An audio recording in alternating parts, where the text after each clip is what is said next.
Anil sir, हम लोग लगातार इस मसले पर, मामले पर मीमांसा कर रहे हैं, बातचीत कर रहे हैं। बहुत सारे सवाल हैं। जो दस्तावेज मांगे गए, पीछे मंतव्य दिखा, फिर कुछ ढील हुई, फिर कुछ हुआ, और अब पूरा मामला सुप्रीम कोर्ट ने संज्ञान में ले लिया है। तो अब क्या इसके आगे के संभावनाएं क्या देखी जाए, क्या इसको लेकर संभावनाएं बनती हैं, क्या कुछ होगा? और इलेक्शन कमीशन ऑफ इंडिया को जवाब देना है। आप मानते हैं कि कुछ तरीके से कुछ इसमें निकल कर आ पाएगा, या जैसा होता चला आया है जो इलेक्शन कमीशन ऑफ इंडिया का रोल रहा है? पहली टिप्पणी आपकी, उत्कर्ष सर। मुझको नहीं लगता कि वो इलेक्शन कमीशन पीछे हटने जा रही है। इलेक्शन कमीशन ने जानबूझकर उसका कोई इरादा, रिवीजन का कोई इरादा नहीं था चुनाव ये का। बिहार में असल में उसकी पॉलिटिकल स्थिति को देखना चाहिए। उनको कोई नैरेटिव उनकी बन नहीं पाई थी। मोदी जी का ब्रांड फिसल गया है और नीतीश जी फेल हो चुके हैं। तो उसके बाद उसका केओस जो है, अराजकता ही एक उनके पास माध्यम रह गया था बीजेपी के पास। तो उसने इसका एक रास्ता निकाल लिया, चाहे अब वो इसको पूरा कर ले या नहीं पूरा करे। बिहार में एक केओस जो है, एक अराजकता जो है निश्चित तौर पर बनी रहेगी। क्योंकि वो उसमें उन्होंने, क्योंकि एक एक वोटर को उन्होंने स्क्रूटनी में डाल दिया था। अभी तक क्या होता था कि आप लिस्ट में जो सस्पेक्टेड क्वार्टर्स है कि लोग मर गया या मान लिया चला गया, इस तरह से आप करते थे कि जो वोटर्स है उनको कुछ नहीं करना है, उनका आराम से निकल जाए। लेकिन इस बार एक एक वोटर्स को अपनी नागरिकता का सबूत देना, ये चुनावी इतिहास में, देश के चुनावी इतिहास में पहली बार हुआ है। और अब आगे बाकी 5 राज्यों के लिए भी वही करने वाले हैं। 5 राज्य नॉन बीजेपी रूल्ड स्टेट्स है। पुडुचेरी में तो अभी क्या हालत हमको ध्यान में नहीं है, लेकिन बाकी 4 राज्य, असम में पहले से डिस्प्यूट है। असली में बिहार, बंगाल और तमिलनाडु। मतलब बीजेपी रूल्ड का मतलब मेरा है कि बीजेपी जहां वीक है, रूलिंग में तो किसी तरह आ ही गई है। असम में भी उन्होंने ले लिया है, यहाँ भी बिहार भी अपना लिया, लेकिन कोई उनके कंट्रोल में नहीं है ये सारे स्टेट्स। वहीं पे उन्होंने ये किया है और एनआरसी लागू कर दिया। 87 को कट ऑफ पॉइंट बताने का कोई बिहार में, उसके पीछे तो कोई रीजन समझ में नहीं आता। 87 क्यों? तो वो, और उसके बाद वो सब सारा कुछ। दूसरा है कि ये जो 2003 वाली बात है, जो इलेक्टोरल जो कह रहे हैं कि रिवीजन हुआ था, वो रिवीजन था कि कंप्यूटराइजेशन हुआ था, तो सारे डाले गए थे तो कोई छूट ना जाए, इसके लिए उन्होंने रिवीजन किया था। इंटेंसिव रिवीजन का मतलब ये स्पेशल जो इंटेंसिव रिवीजन एसएसआर था, समरी रिवीजन, उसका नाम था स्पेशल समरी रिवीजन। मतलब एक समझिए समरी रिवीजन क्या कि आम मतलब क्या कहते हैं, एक मोटा मोटी जिसको आप बोलते हैं मोटा मोटी रिवीजन था। ये रिवीजन मोटा मोटी नहीं है, ये है पूरा का पूरा रिवीजन, जिसमें कि एक एक नंबर से लेकर के 7.8 करोड़ तक के लोगों को सबकी जांच की जा रही है। तो ये अलग एक्सरसाइज है। दूसरा है क्या कि जो बेसिक पॉइंट है वो पॉलिटिकल पार्टी भी मिस कर रही है, क्योंकि उनका भी मेहनत करने के लिए लोग तैयार नहीं है। 47 में 14% हमारे यहाँ मत ये था, वोटर था एजुकेशन और प्रॉपर्टी के आधार पर, और उसमें अपना सेपरेट इलेक्टोरेट, ज्वाइंट इलेक्टोरेट सब था कि अलग भी सेपरेट इलेक्टोरेट में तो उनकी कंस्टिट्यूएंसी अलग रहेगी और इनकी कंस्टिट्यूएंसी अलग, ये सब भी था। फिर ज्वाइंट था कि सब मिल के चुनेगा, ये अलग मुद्दा है। तो 14% को 47 में कहा गया कि 100% हम जो भी 21 साल का हो गया है उसमें कोई डिस्क्रिमिनेशन नहीं, पढ़ा हो अनपढ़ हो। इस पर बहुत बहस हुई कि कुछ पढ़ने का क्राइटेरिया रहे, ये क्राइटेरिया रहे, लेकिन कॉन्स्टिट्यूएंट असेंबली ने एकदम रिजेक्ट कर दिया इसको। पूरी दुनिया में पहला एक कंट्री था जिसने एक झटके में अपने सारे नागरिकों को मताधिकार दिया था, एक झटके में। अच्छा, उसमें नागरिकता प्रूव नहीं करना था, आपको अपनी नागरिकता का कोई सबूत नहीं देना था।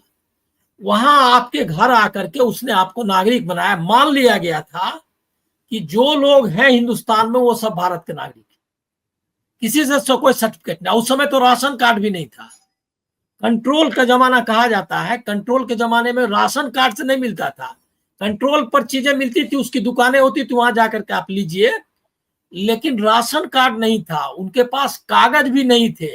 मतलब आधे से ज्यादा लोग, जमींदारी थी, 53 में जमींदारी गई पहली बार बिहार में, जमींदारी थी। असली मालिक मतलब जो था वो जमींदार था, जिसको लिख के दिया वो टेनेंट है, जिसका वापस ले लिया वो टेनेंट नहीं है। वही टैक्स देता था, जमींदार टैक्स देता था ब्रिटिश इंडिया को, और ये जो है जो बाकी लोग थे वो जमींदार को टैक्स देते थे। तो कोई नागरिकता का क्वेश्चन नहीं था, जो हिंदुस्तान में है सब नागरिक है। अब वहां जाकर के उनको वो वोटर ये बनाया गया, उनको घर में आके लिस्ट बना के कि आपके घर में कौन है, 21 साल का कौन है, आपका नाम नोट किया, वो ले गया। कोई सर्टिफिकेट नहीं, कोई दस्तखत नहीं, कोई रजिस्ट्री नहीं। बाद में जो चेंजेस भी आए उसमें भी ये था कि कोई आदमी मान लिया बंबई में काम कर रहा है, वो यहाँ वोटर नहीं होना है। कोई आदमी मान लिया कि क्या कहते हैं इस गांव से छोड़ के उस गांव चला गया है, तो वो आके देखता था, जो बूथ लेवल ऑफिसर है, जिसको अभी नाम बूथ लेवल, उस समय तो ऐसे ही था, जो ERO जिसको आप कहते हैं अभी, वो उसी का कोई आदमी आया, वो आकर के आपका सब लिस्ट बना के ले गया। कोई सर्टिफिकेट नहीं, कुछ भी नहीं। बाद में हमने इन लोगों ने कहा कि राशन कार्ड, जब तक आधार कार्ड नहीं आया था तब तक आपका सबूत कि आप यहीं रहते हैं, आप वही हैं। असली बात यह थी कि आप वही हैं जो आपने लिखाया है। इसकी जांच के लिए पहले होने लगा कि राशन कार्ड, और उसके लिए एजेंट था। ये काम चुनाव आयोग का नहीं था, वो पोलिंग बूथ का। समझना हम इसलिए जरूरी है, पोलिंग बूथ पर एजेंट रहता था पॉलिटिकल पार्टी का। लिस्ट में जब आपका नाम आया और आप जब गए अंदर, तो वो बैठ करके देखता था कि यही आदमी है या नहीं।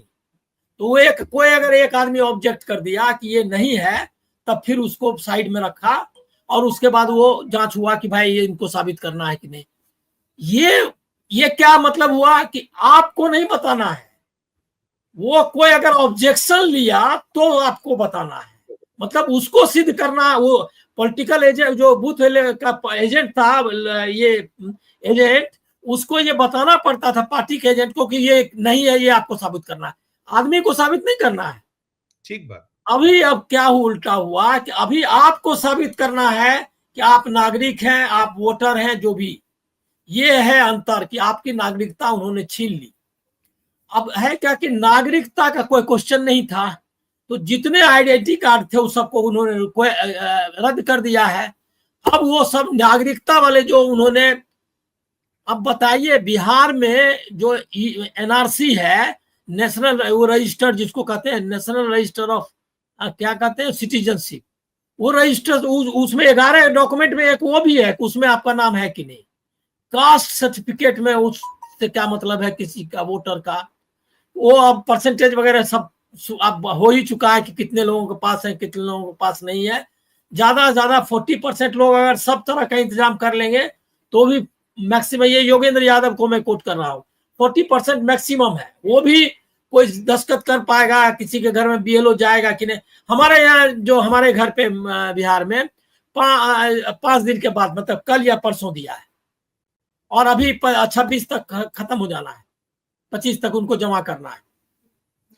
तो ये सिंपल एक अटैक है आपकी ये पे। अब है क्या कि इसमें जाएगा कौन, इसमें सबसे ज्यादा वोटर्स जाने वाले हैं इसके क्या कहते हैं, दलित। उसके बाद नंबर है दलित में जो महादलित कह करके बनाया था नीतीश जी कैटेगरी, मुसहर, ये सब के पास न एजुकेशन है, न ये राशन कार्ड है, न कोई जमीन का पर्चा है। वो सब अभी गया था एक आदमी को मुसहरी में जाकर के बात करके आया, मुसहर जहाँ रहते हैं उनको मुसहरी बोलते हैं, वहां बात करके आया, बताया क्या कि कोई, सब लोग बोला कि हम लोग पास कुछ है ही नहीं, तो अब हम लोग क्या कर सकते हैं। तो ये है स्थिति ग्राउंड का। यहाँ जो लीगल वाले में हो रहा है, लीगल वाले में मैं अभी तक, उन्होंने स्टे लगाने से मना कर दिया, इसका मतलब अर्जेंट नहीं मानते हैं। अब आगे वो ये इनकी दलीलों को, अभी तक का स्टैंड सुप्रीम कोर्ट ने जो अभी तक चुनाव आयोग के बारे में स्टैंड लिया, उसमें एक इलेक्टोरल बॉन्ड को अगर छोड़ दीजिए, जिसमें कि उन्होंने उनको जबरदस्ती की कि आप उसका लिस्ट जारी करिए, इसके बाद से कभी कुछ फोर्स नहीं किया, कभी। इवन की शिवसेना 2 टुकड़े में बट गई और ये लोग गए तो उनको कहा कि उन्होंने पहले ही, मतलब केस वेस के पहले ही वो मामला डिस्प्यूट में था, लेकिन उन्होंने पहले ही जारी कर दिया कि ये शिवसेना बाला साहब ठाकरे है और ये उद्धव ठाकरे है। उन्होंने सब कुछ कर दिया बिना, मतलब जो भी उनको कागज सही लगाने लगा कर दिया। और उसके बाद जब कोर्ट में गए तो कोर्ट ने उसमें कुछ नहीं किया। वो डिसीजन, जबकि एकदम इलीगल डिसीजन था, इलीगल सारा कुछ हुआ था, पहले ही सुप्रीम कोर्ट बोल चुका था, लेकिन उसके बाद भी उन्होंने नहीं किया। ऐसे ही उन्होंने जब आया सवाल, क्या कहते हैं, इलेक्शंस में जो धांधली वाले सवाल है, किसी में कोई अभी तक ऐसा रूलिंग, एक जो पंजाब हरियाणा हाई कोर्ट में रूलिंग जो दिया, जिसमें कि उन्होंने कहा था कि वीडियोग्राफी जो है या जो भी इलेक्ट्रॉनिक रिकॉर्ड है वोटिंग का बूथ लेवल, वो उनको दीजिए, तो वो उनको दीजिए। उसमें उसने कानून रूल बदल लिया, अब वो भी खत्म है। अभी वो उन्होंने महाराष्ट्र वगैरह और हरियाणा वगैरह के जो वोटिंग डिजिटल, मतलब इलेक्ट्रॉनिक लिस्ट जो मांगी, उस पर जो आदेश किया था कि 3 महीने में अपना चुनाव आयोग करे, तो किसी ने कहा मैं नहीं जानता, वो शेयर करने के लिए तैयारी की है कि डिस्ट्रिक्ट लेवल पे कहा है चुनाव आयोग ने कि आप सबको मुहैया करिए। तो वो अभी भी मतलब कितना हुआ मालूम नहीं। दूसरा है कि सुप्रीम कोर्ट ने खुद कहा था कि आपने कैसे इलेक्शन कमिश्नर बहाल कर लिए, अरुण गोयल या क्या नाम था उसके समय में, बीच में जो कि मामला लंबित था, उन्होंने एक इलेक्शन कमिश्नर बहाल कर लिया। तो सुप्रीम कोर्ट ने कहा कि आपने ऐसे कैसे बहाल कर लिया। उसके बाद लेकिन जजमेंट जब दिया तो उसमें उसको रद्द नहीं किया, वो बने रह गए। उसके बाद ये भी जब मामला आया कि फॉल्टी है अपॉइंटमेंट का सिस्टम, एक सीजेआई रहना चाहिए, एक प्रधानमंत्री और दूसरा विपक्ष का नेता, उसको उन्होंने बदल लिया। सुप्रीम कोर्ट ने उस पर अभी तक कुछ नहीं किया। इलेक्टोरल बॉन्ड में जो लोगों का पर क्विड एंड प्रो जिसको कहते हैं का था, वो जो है क्विड प्रो को वाला, उसको भी किसी को क्या कहते हैं, उसका पूरा निचोड़ ये आपके जो सारी चीजें गिना रहे हैं कि कोई उम्मीद न पाली जाए, जो संघर्ष करना है सड़क पे ही करना होगा, इसका उम्मीद पूरा ये लाइन यही लगता है। अब आंदोलन जो 9 तारीख को जो आंदोलन है, उसमें कितनी ताकत से लोग इसको विरोध करेंगे, उस पर डिपेंड करेगा।